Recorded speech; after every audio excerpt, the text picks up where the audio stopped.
Initiating moisture.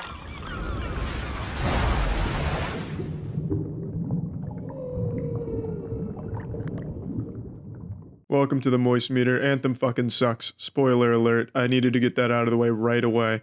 This is the biggest chore of a game I've ever experienced in my life. I would honestly rather be scrubbing public urinals with a toothbrush than going through the looting, shooting, grind fest of repetitive objectives that this game is. And it's not even really a game, it's borderline unplayable with its loading screens. Angry Joe posted this tweet that illustrates exactly what every mission is like. More loading screen, more time in loading screen than an actual game. That's unacceptable for a modern game. It's completely fucking broken. And a lot of people compare it to Warframe, but to that I say Warframe at least had fun gameplay to back up the repetitive nature of its missions and its grinding. And this doesn't have that component at all. The gameplay is extremely stiff, extremely bland. It's so incredibly mind-numbingly fucking brain dead to play that I couldn't do it. I stopped after 8 hours of playing Anthem, so I'm going to toss this over to Jackson, the masochist that he is. He managed to endure 12, 15 plus hours of this incredibly awful experience to really get under the meat and the scrotum of this game and figure out what the fuck happened and how BioWare could have made something so incredibly hostile to the human intellect to insult it to this level that Anthem does. It is a goddamn train wreck. Jackson, take it away. So yeah, Anthem sucks. This is without a doubt one of the most unenjoyable AAA games I think I've ever played. Between this and Fallout 76, I think I'd take Fallout 76 because at least it was fun to make fun of that garbage with friends. I want to get the biggest rebuttal of criticism I've noticed online out of the way first. You hate EA, that's why you hate this game. You wanted it to be bad. I really didn't. This is the kind of game that should appeal to me. I love looter shooters, especially ones with so-called shared online experiences. I've put hundreds, possibly thousands of hours into Destiny, and while they're evidently not even close to being similar, it still fit that genre mold that I thought I would enjoy. And the other note of hating EA has to mean hating this game. It's just as stupid. One of my favorite, and also Charlie's favorite games at the moment, is Apex Legends, which is also published by EA. Difference being, of course, that it's well designed, fun, and also functional. So pretty much the direct opposite of Anthem. I'll get my main piece of criticism of the game out of the way first, and this is one Charlie briefly touched on. It's the loading screens. No one game has had this many loading screens. This game has a very clear fetish for loading screens. I'd wager you're going to spend about 2 to 3 minutes on each loading screen, and that wouldn't be a problem to me if it was just one loading screen each time you played, but it's not. Currently, it takes about 3 loading screens on average before you get to any actual gameplay. So there's a loading screen to their social hub, which is called Fort Tarsus. This is pretty much, well, not their social hub, their gameplay hub, which is where you go around and select missions and talk to vendors and stuff. So there's a loading screen to get into that. Then there's a loading screen when you hop into your Javelin to customize it for the mission. So that's to change your weapons, your armor inscriptions, change the color of your suit. Then there's a loading screen to hop out of that into the mission selection screen, which is where you can rally up with your friends and choose a mission or free roam or whatever you want to do. Then there's an absolutely massive loading screen into the actual game world, which is where you run around and shoot, the general game. And so once you get into the game world, if you're lucky as I was, you're going to spawn into a mission in progress, which means the game will give you about 20 seconds to fly to your teammates, which most of the time it's just not possible as they're on the other side of the map, before it teleports you to them. This is just fancy talk for yet another fucking loading screen. This makes the game roughly 1,000 times more frustrating to play because it gives me time to think on each loading screen about how much of a joke this game is and how I should be playing other far better games. Now that you've slept through the loading screens or done your taxes or whatever other time-consuming task you can find to do while you wait, you'd at least expect the gameplay to be worth the wait, right? Well, to a certain degree, the actual gameplay and gunplay isn't bad. There's a fair amount of variety in abilities and skills, and while most of them amount to nothing more than slight stat boosts to specific damage types, it's not a horrible system, not something that I can outright pinpoint as being bad. What is horrible is the goddamn mission design. Never have I experienced such an uninspired and lazy mission design in any of these types of games. Each mission, and I mean each and every mission, boils down to kill enemies, listen to cheesy one-liner from a character you feel nothing but contempt for, go to a new area to kill the same enemies in, listen to another snarky line, and then protect a beacon or something ad nauseum until the mission ends. It's always some mixed match of this formula.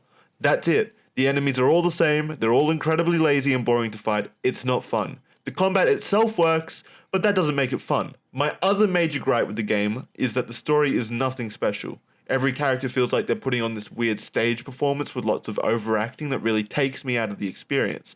None of the characters are remotely likable. The antagonist of the game shows up for about 5 minutes of screen time and does something, mustache-twirlingly evil in that time. So we know he's a bad, menacing guy that we must defeat or kill, whatever. But not much else is discovered there. There's a sufficient amount of world building and lore, I suppose, but I'm not really a fan of how they deliver that to you. All in all, it feels generally uninspired and dull, much like the rest of the game.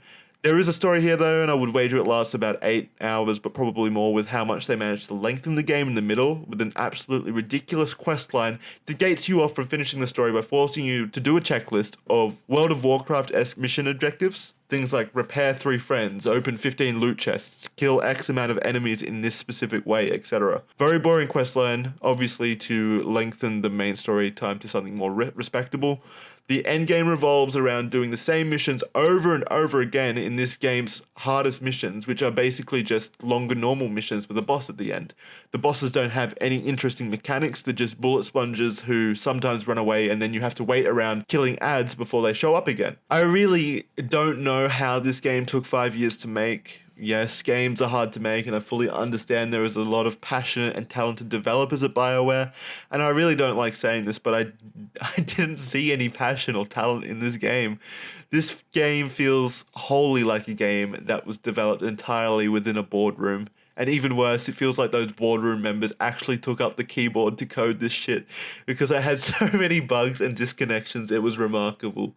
This ranged from funny, goofy visual bugs where a teammate would spawn without a head, to frustrating tear out my hair bugs like I would miss an entire cutscene because of a crash, and I'd never be able to watch the cutscene again without YouTube kind of thing, to pure rage because after 5 minutes of loading screens, the third and final loading screen would hang up and get stuck at 95%, and I'd have to Alt F4 and restart the game and go through the previous 2 long-ass loading screens only for it to happen again.